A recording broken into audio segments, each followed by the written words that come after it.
Sigmund Freud. Olha, esse é um nome que com certeza todo mundo já ouviu falar, né? Mas as ideias dele, essas parecem um verdadeiro labirinto cheio de mitos e de interpretações confusas.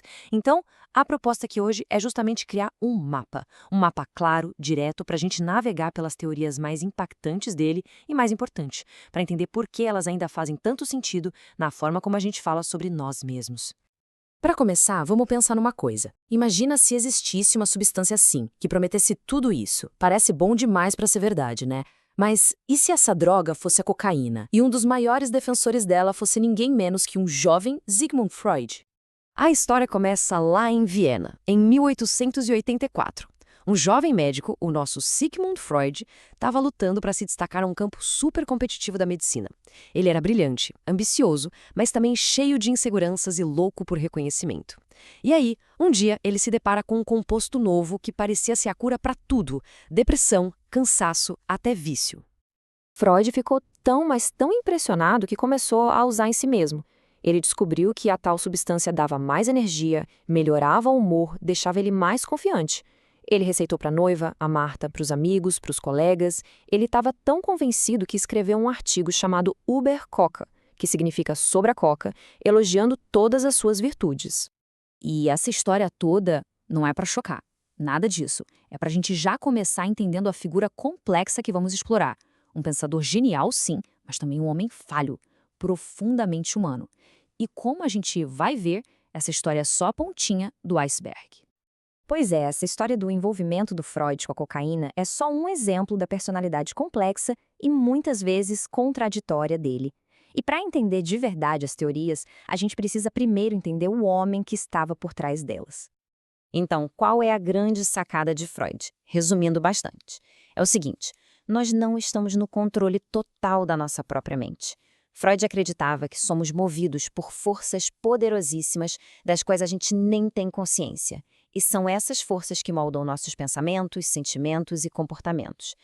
O inconsciente é como se fosse o porão da nossa mente. É lá que a gente guarda tudo aquilo que não queremos encarar. Nossos medos mais profundos, nossas fantasias, nossos desejos secretos. E como todo porão é um lugar escuro, meio empoeirado, cheio de coisas que podem nos assustar se a gente resolver olhar de perto demais. Para explicar isso, Freud usou aquela famosa analogia do iceberg. O consciente é só aquela pontinha que a gente vê fora d'água, ou seja, nossos pensamentos de agora. O pré-consciente é a parte que está logo abaixo da superfície, que dá para enxergar com um pouquinho de esforço.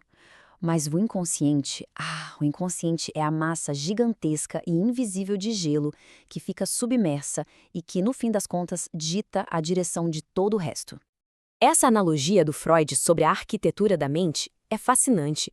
Pensa no inconsciente como uma sala de espera lotada, cheia de todos os pensamentos e impulsos reprimidos. O pré-consciente seria a recepcionista, que decide quais desses pensamentos podem passar pela porta. E a mente consciente é a sala do analista, onde só dá para focar em uma coisa de cada vez. Certo. Se o inconsciente é uma sala de espera lotada, quem são as pessoas que estão lá dentro esperando? Segundo Freud, existem 3 personagens principais num eterno debate dentro da nossa mente: o id, o ego e o superego.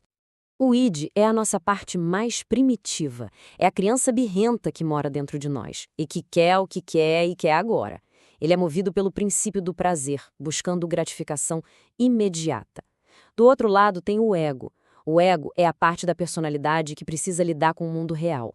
Ele é tipo o executivo, o CEO da mente, que tenta satisfazer os desejos do id, mas de um jeito que seja realista e socialmente aceitável. E para completar esse trio, a gente tem o superego. Ele é a nossa consciência, nosso juiz interno. É a voz dos nossos pais, da sociedade dentro da nossa cabeça, dizendo o que é certo e errado. O superego está sempre buscando a perfeição e pode ser bem crítico quando a gente não atinge os padrões elevados dele. O ego está o tempo todo tentando equilibrar as exigências do id, do superego e da realidade.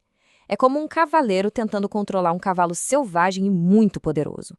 O cavaleiro, que é o ego, pode segurar as rédeas e tentar guiar o caminho, mas no final das contas é o cavalo, o id, que tem toda a força bruta. O cavaleiro está, na maior parte do tempo, só tentando não cair.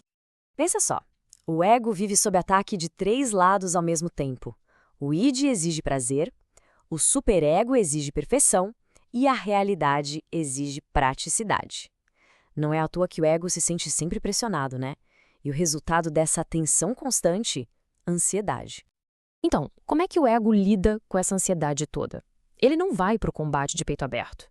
Em vez disso, ele desenvolve um arsenal de estratégias inconscientes para se proteger desses pensamentos e sentimentos que são ameaçadores. Alguém já parou para pensar por que age de certa forma em algumas situações? Por que dizemos o que dizemos ou sentimos o que sentimos? A resposta, segundo Freud, muitas vezes está escondida nos nossos mecanismos de defesa. Os mecanismos de defesa são como os guarda-costas da nossa mente. A função deles é nos proteger de qualquer coisa que possa causar dor ou sofrimento. E como bons guarda-costas, eles podem ser bem eficientes no trabalho deles, às vezes até nos protegendo de verdades que a gente precisava enfrentar. A repressão é o mecanismo de defesa mais básico de todos. É quando a gente empurra um pensamento ou sentimento desconfortável lá para o fundo do inconsciente. É como trancar algo numa caixa e jogar no fundo do armário. A gente sabe que está lá, mas não precisa olhar. O problema é que a caixa continua ocupando espaço e o peso dela ainda afeta a casa inteira. A projeção é outra tática clássica. É quando pegamos sentimentos que são nossos, mas que a gente não aceita e atribuímos a outra pessoa. Por exemplo, se alguém está com raiva do chefe, pode começar a acusar o chefe de estar com raiva dele. É uma espécie de batata quente psicológica. A gente joga o sentimento indesejado no colo de outra pessoa. Tá, mas e aí? O que tudo isso significa hoje? Qual é o legado de Freud? E por que, mais de um século depois, as ideias dele ainda geram tanto debate e tanta controvérsia? O legado de Freud é bem complexo, cheio de contradições. Por um lado, ele foi um pioneiro que revolucionou completamente o nosso jeito de entender a mente. Conceitos como o ato falho, ego, a própria ideia de que falar sobre nossos problemas pode ajudar, tudo isso vem dele.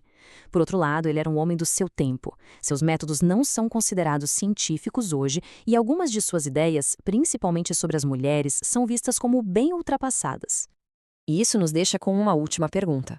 A visão de Freud sugere que boa parte da nossa vida é governada por roteiros escritos lá no nosso inconsciente.